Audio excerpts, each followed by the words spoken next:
Hello and welcome to the chaos. My name is Kristen and this is Cheerful Chaos Crafts, my business where I make crochet plushies, 3D printed things, paint safety eyes, make amigurumi sticks, I call them stabby sticks, stitch markers, and all kinds of things.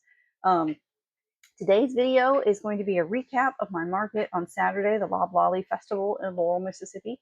I had a different video planned for today, but I didn't get it done in time. So we will work on that some more and maybe get it out Sunday, maybe, if I can get it done in time. This little sneak peek, though, it has to do with these guys. I have a bunch of them, but you'll get to see those later. They're going to be Renfest preparation. And talking about Renfest preparation, another thing I've been doing the last couple of days is working on my little will-o-wisp lanterns. Now, I've talked about these before and showed you guys that I had this little cage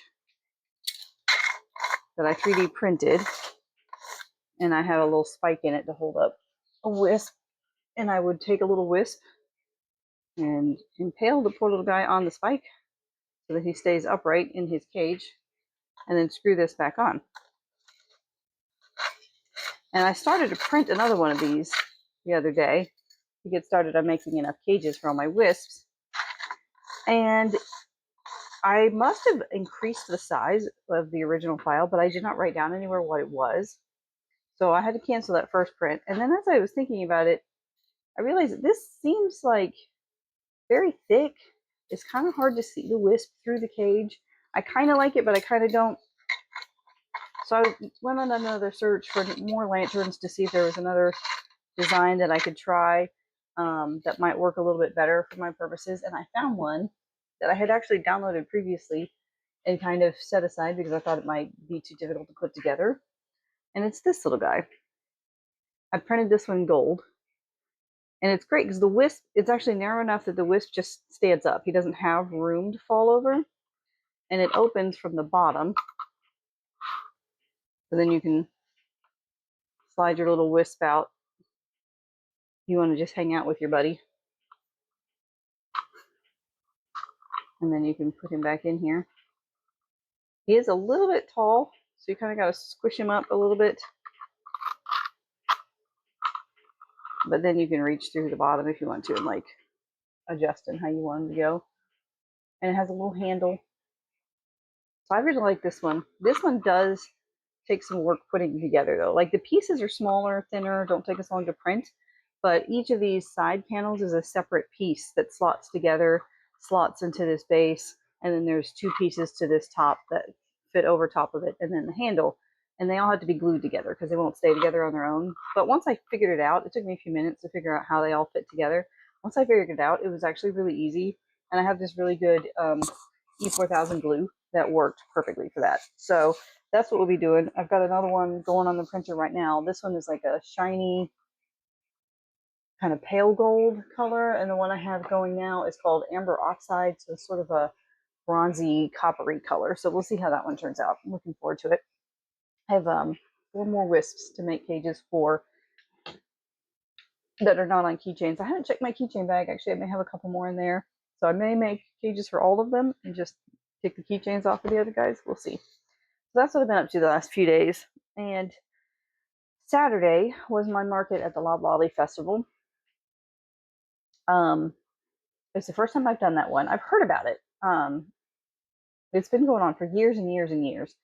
And I've heard about it from other vendors who I've met up with at other markets asking if I ever did that one and recommending it.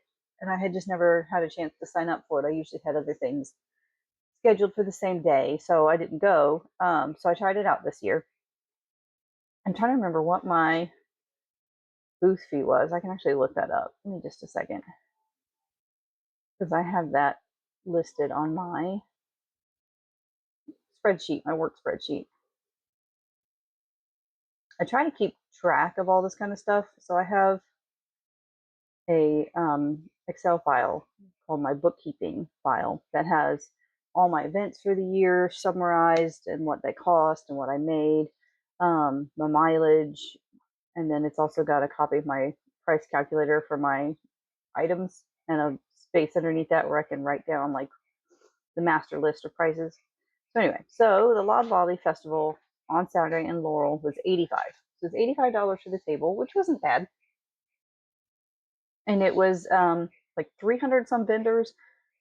Huge festival. They block off like 2 whole main streets in downtown Laurel and all of the little side streets that connect them, and there were vendors up and down both sides of all of those little streets. So huge festival. Face painters, carnival rides, like actual carnival rides, not just bouncy castle type stuff.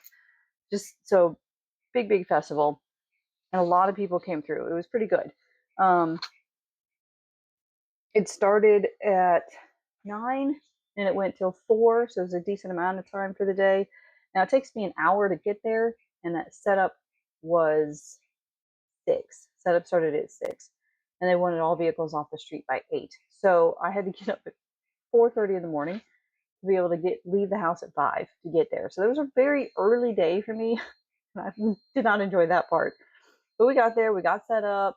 It was very smooth, the load in process. They had multiple entrances depending on which street you were being set up on that they would guide you to, and then you just wrap around, park in front of your booth, unload all your stuff, move your car, come back and set up. So it worked out really well.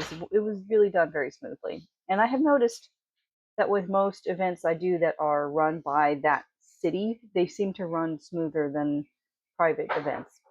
Maybe because they have more people volunteering and they're able to, you know, block streets and do things like, they have more power in that way.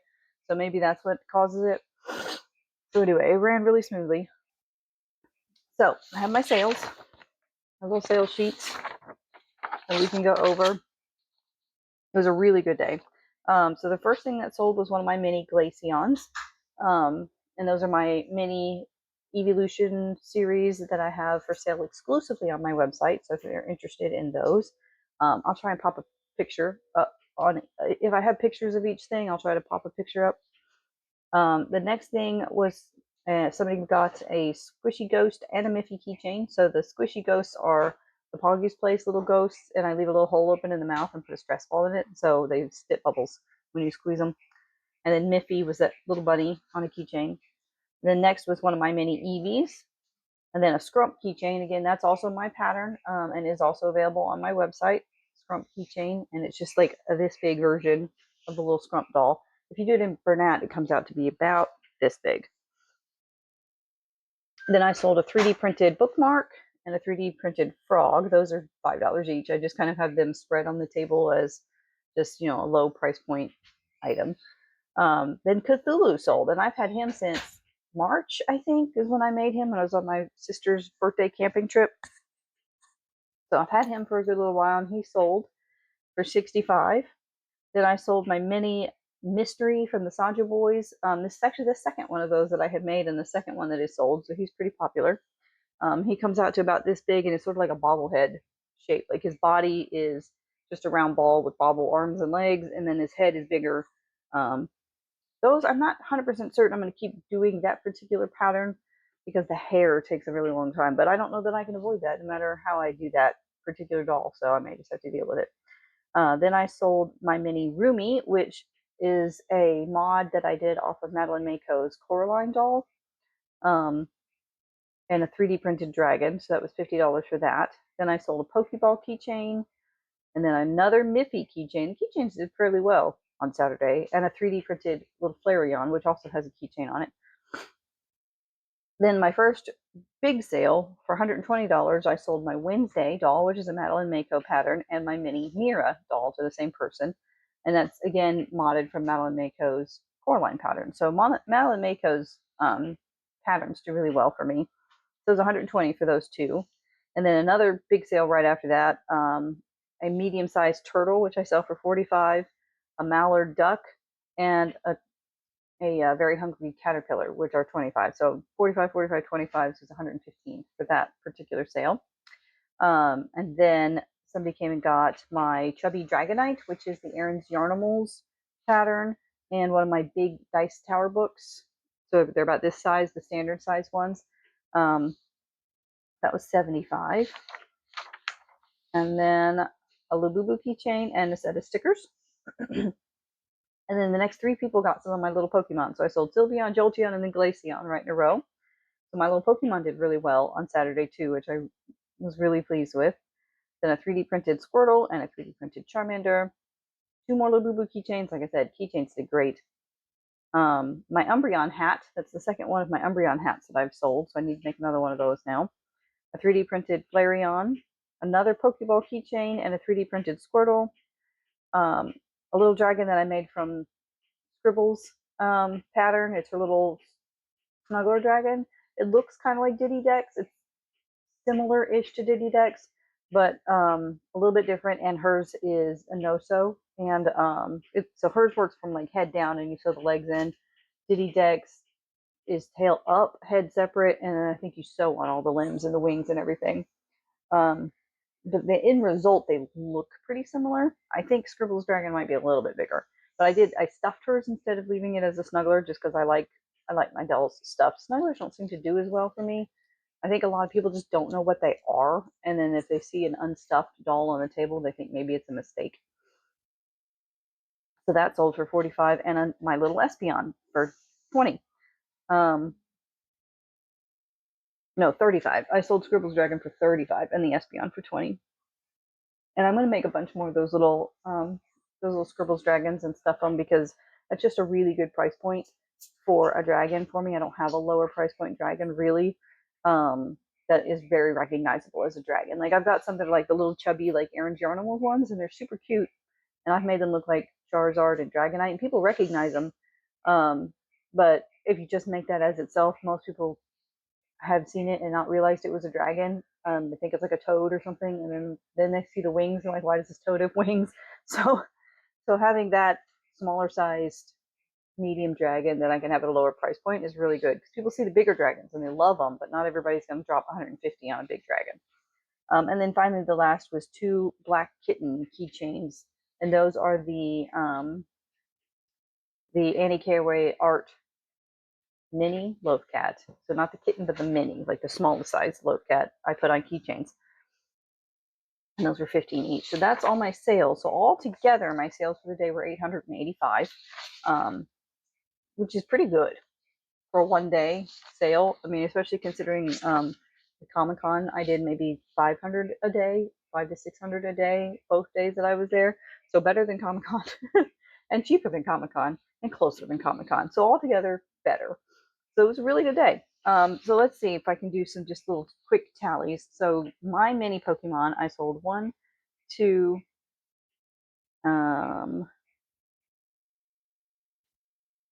3, 4, 5, 6. So 6 total of my little Pokemon, which I'm being able to sell my own actual patterns is always great. Miffy and keychains. Let's see, that was the other big thing. So keychains, 1, 2, 3, 4, 5, 6, 7, 8, 9, 10. 10 keychains. So keychains won the day. And then my little mini Pokemon came in next after that. And then the rest were just kind of, spread out all over the place. So good day. It's a really good day. I enjoyed it. I would definitely consider going back again, depending on what else is going on next October. Because if it's always in October, it's a busy month. There's always a lot going on. So we'll have to see. But I enjoyed it. My next one coming up is actually tonight. It's the Meridian's Earth Bounty's Night Market, which is normally on Thursdays. I don't know why the last couple of times it's been on a Tuesday. But that's okay. That one I'm going to do a little bit of a lighter setup, I think, because I don't generally sell the bigger items at that market. It's just a smaller, more close-knit market. Only about 20 or 30 vendors maybe. It just depends on how many we can fit in that little square. And there's a bunch of regulars that come out and look around. So I almost never sell the really big things. In fact, I don't think I've ever sold anything higher than like 65. So that's probably where I'm going to stop. I'm going to bring my 20, my 15, which is my keychains, through my 65 bags and just set up those and not bring, the really, really big things. And I've been there often enough now that people probably will recognize me. And if any of them actually want any of the big things and ask me about it, I can always give them my card and arrange to ship or meet them or whatever. I'm just not gonna set everything up this time. For one thing, I'm still recovering from Saturday, and for another, It's just not good for it to get set up over and over and over again at places that it's not likely to sell, because then it's exposed to the elements for however long and hanging on the wall and stretching stitches and just generally going through wear and tear. And I avoid that as much as possible, but you just can't avoid it completely. There's going to be some wear and tear. This was a quick video. I hope you enjoy it. I hope hearing the numbers from my markets is something that you like. If it's not, I can, change these up and do something a little different. But let's see, to close this one out, just some general impressions from the market. So we got there super early, and immediately the booth neighbor on the right side of me was welcoming and saying, I hope you have a great day, and just I love the work people I get to meet when I'm doing these things, because they're always so nice. So that was a great start to the day. We got ourselves set up pretty quickly. People started coming around from other booths and complimenting. A lot of people were very complimentary of my bigger dolls. My Harry Potter especially got a ton of attention on Saturday. I got to wander around and look at a few things, and there were so many things. Of course, candles and soaps are always there. Lots of baked goods. There was a booth that was doing sort of a Build-A-Bear setup. They had a whole like canister of stuffing that would spin around, and then you could feed it from the hose into the doll. So they were letting kids stuff their own dolls, which I thought was kind of clever.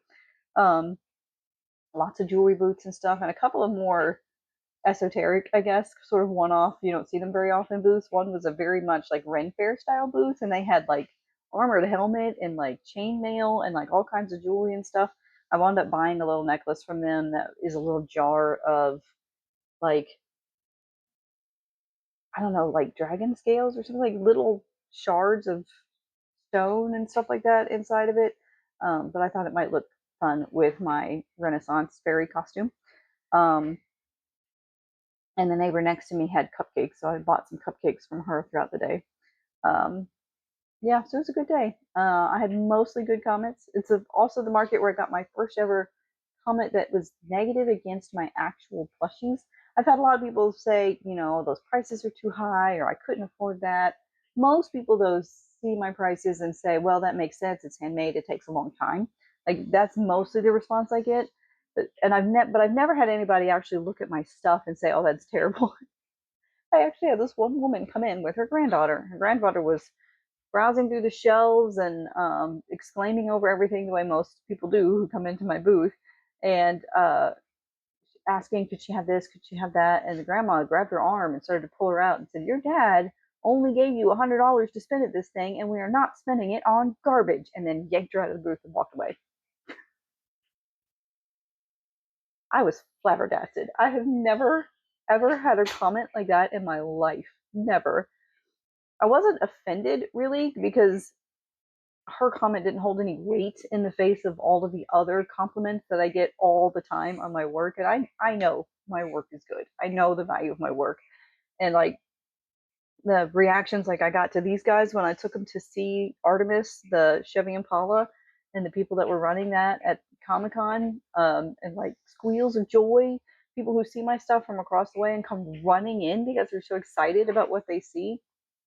All of that weighs so much more than that one woman's petty comment. But I just was flabbergasted. I did not even know how to respond at first, and she was gone too quickly for me to say anything. But my goodness, just kind of makes you think, like Thumper used to always say, if you can't say something nice, don't say nothing at all. Well, on that note, I'm going to leave you guys. I'm going to cut this one off. It's going to be a little bit shorter than usual. And hopefully I'll get that other one finished, the one with these guys, by Sunday, so you can see what I'm up to with these. Catch you next time.